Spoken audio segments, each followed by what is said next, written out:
William Andrew Murphy, otherwise known as the Hermit of Hat Hill, arrived in the Blackheath area in 1913. He built a small hut to live in, opposite Hat Hill. And one thing that has me guessing, why Hat Hill? And where did he live prior to 1913? Like researchers before me, I soon found out how hard my task was going to be. The main reason was a huge fire had destroyed all the New South Wales census records in 1882. Every record from 1846 to 1881 was burnt. This included the detailed household forms from 1861 to 1881. From the information I have managed to gather, William Murphy was born in Maitland in 1846. Only his father's name, Peter Murphy, was on his birth certificate. His mother's name is still a mystery, and is not known if he had any siblings. What we do know is that he wasn't married and had no children.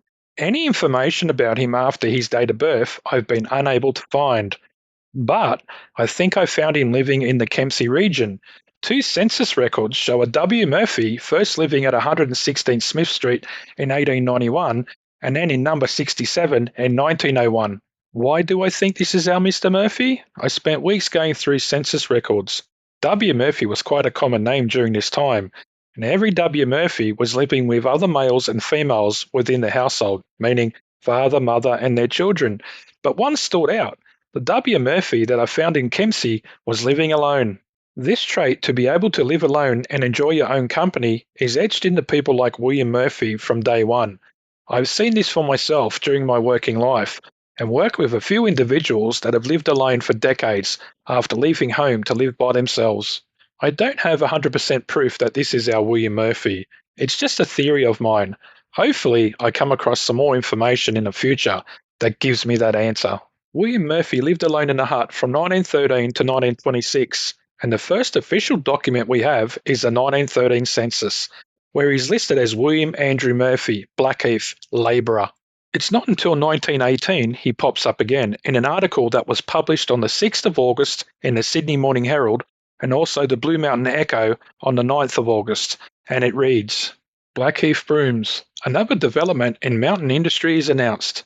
Brooms now being made at Blackheath out of grasses, and more particularly one known locally as kangaroo grass.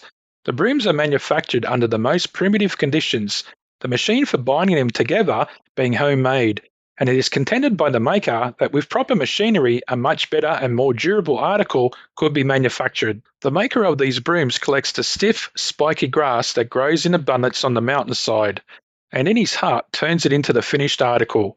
The grass tree provides him with the raw product for making hand whisks, so popular in hairdressing salons. While the maker, who claims he was among the first to manufacture millet brooms in this state, does not think that the material used is as good as millet, he considers it provides a very good substitute if it receives careful treatment.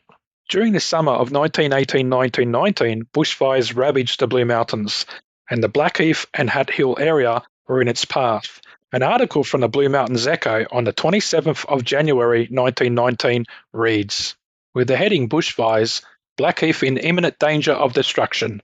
No water and no fire brigade. A Blackheath message tells us of more bushfires on the Blue Mountains. The fire is now raging near the town, and many homesteads have been burned. If the wind changes, Blackheath's chances will be far from rosy, and there is no water there and no fire brigade. Also, an article from the Daily Advertiser on the 27th reads, Fires at Blackheath. Bushfires destroyed several residences at Blackheath yesterday. The flames passed close to the town, and a change in the wind would be fraught with great danger. The fire is now slightly under control. Lastly, from the Wellington Times, also on the 27th of January. The article mentions fires from Glenbrook to Bell. At Mount Victoria, 20,000 bags of wheat caught fire until the flames were put out. It was estimated a wall of fire 25 miles long was eating up everything. Men are fighting the flames from all angles. If they get to Blackheath Glen, it is feared that all the valley will be endangered. Unfortunately for William Murphy, fire zigzagged its way through the Hat Hill region, destroying many houses in its path. His hut, where he called home, was swallowed up in the flames.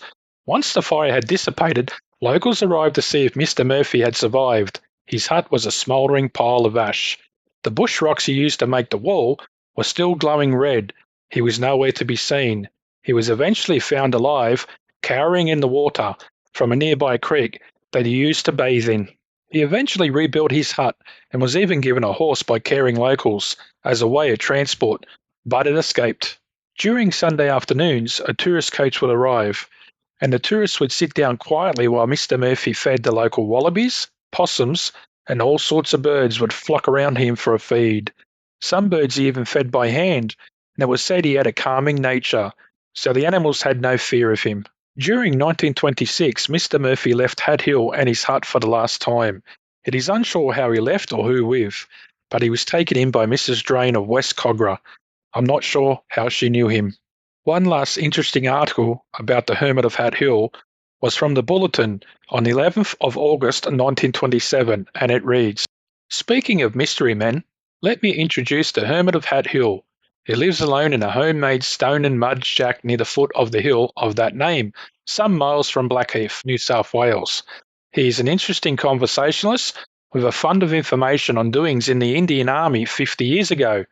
Like Seabrough Solitary, he often invites strangers to come inside, his favourite guests being youngsters, who listen open-mouthed to his tales of Indian Rajas. He further delights the children by hiding them and whistling to bushbirds that he has fed through the winter.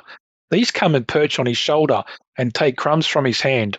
As a slight return for his hospitality, I once brought him a jar of good tobacco, but he gracefully returned it, telling me that he prefers the fluff from the honeysuckle tree cones to any tobacco. Out of curiosity, I subsequently tried the stuff, but am unable to recommend it, though it might make a substitute for any bushy who happens to run short. While Mr. Murphy was living in West Cogra, he went missing, and an article was placed in the Police Gazette on the 19th of October 1927 under the heading, Missing Friends. Missing since the 5th instant from his home, 21 Wallace Street, West Cogra, William Murphy, late of Hat Hill near Blackheath, 81 years of age, about 5 foot 10 or 11 inches high, very thin build, grey hair, long grey beard, dressed in a grey tweed suit, light felt hat and black boots. Information to William Drain at the above address. So when this was posted on the 19th of October 1927, he'd already been missing for 14 days. I'm not sure how long it took to find him, but eventually he was found. Lastly, from the Sydney Morning Herald, Friday, the 2nd of December 1927, reads, Murphy, the friends of the late William A. Murphy of West Cogra and late of Blackheath are kindly invited to attend his funeral, to leave 21 Wallace Street, West Cogra, this Friday morning at 10 o'clock for the Catholic Cemetery, Warrenora, by road per motor service. Charles Kinsella. William Andrew Murphy passed away on the 30th of November 1927, and he was one of many hermits to make the Blue Mountains their home. He was a kind and gentle man who would give his time to both humans and animals alike. He was, and always will be, the Hermit of Hat Hill. Before I venture out to film the hut ruins, I must thank these people first. Mr. Jim Lowe, for emailing many of the articles I've shown today, and without his help, I'd still be scanning Trove. Also, Mr. John Merriman from the Blue Mountains Library, and lastly, the Blue Mountains Historical Society.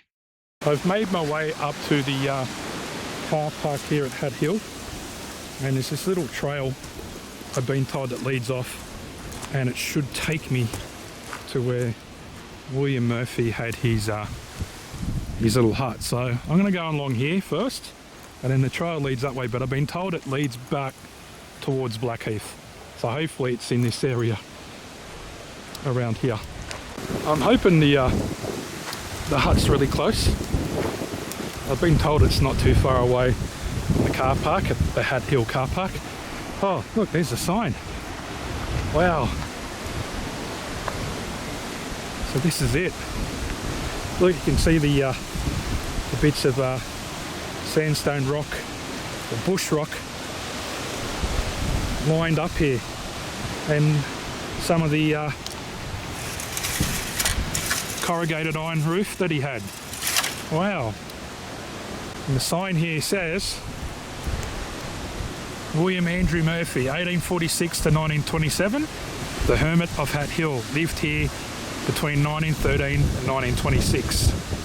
Ruins of Mr. Murphy's hut. You'll have to be quiet when it's time for Mr. Murphy to feed the birds and animals. Look at this. It's all the bush rock that he pretty much just piled up. He would have used maybe some mud or something to stick it together. I don't think he had anything like mortar like you put in between bricks for your house. Just going to look around and see if there's anything on this side. There's some over here. So it looks like it would have went way down this way. And then there's some more, like a pile here. So I reckon it's going to come along here. And there's a bit of concrete here. As you can see, that's on top. There's some bush rock there. So this could have been his front door or his back door to the house, or hut as people call it. So yeah, so Mr. Murphy stood here around 100 years ago. I'm walking in his footsteps of the Hermit of Hat Hill. This rock wall would have been pretty high up. And it's actually in really good condition in this part here, as you can see. So you can see how he's put it up. And there's just like mud in between it. So the mud's still there. Crazy. So that's how he's stacked them up. And that mud would have got a bit moist and it would have been sticky, so it kept the rocks together. And they're pretty flat, a lot of these rocks, so as long as you keep them flat, and once you build the whole structure up, it would have been quite safe to live in. Notice something that's probably been laying here for a long time. There's actually a screw that would have held the roof in. How crazy is that? Look at that. That actually held the roof for Mr. Murphy's hut. Wow. I'm holding history here. And he would have screwed this in well over 100 years ago. It's crazy that I can hold something that he would have held in his hand back then.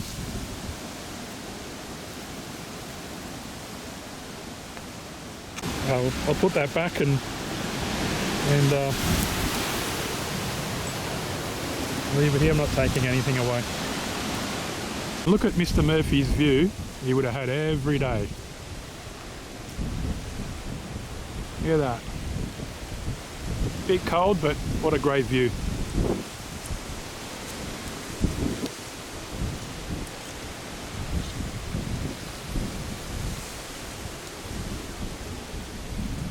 And there's Mount Hay in the distance there.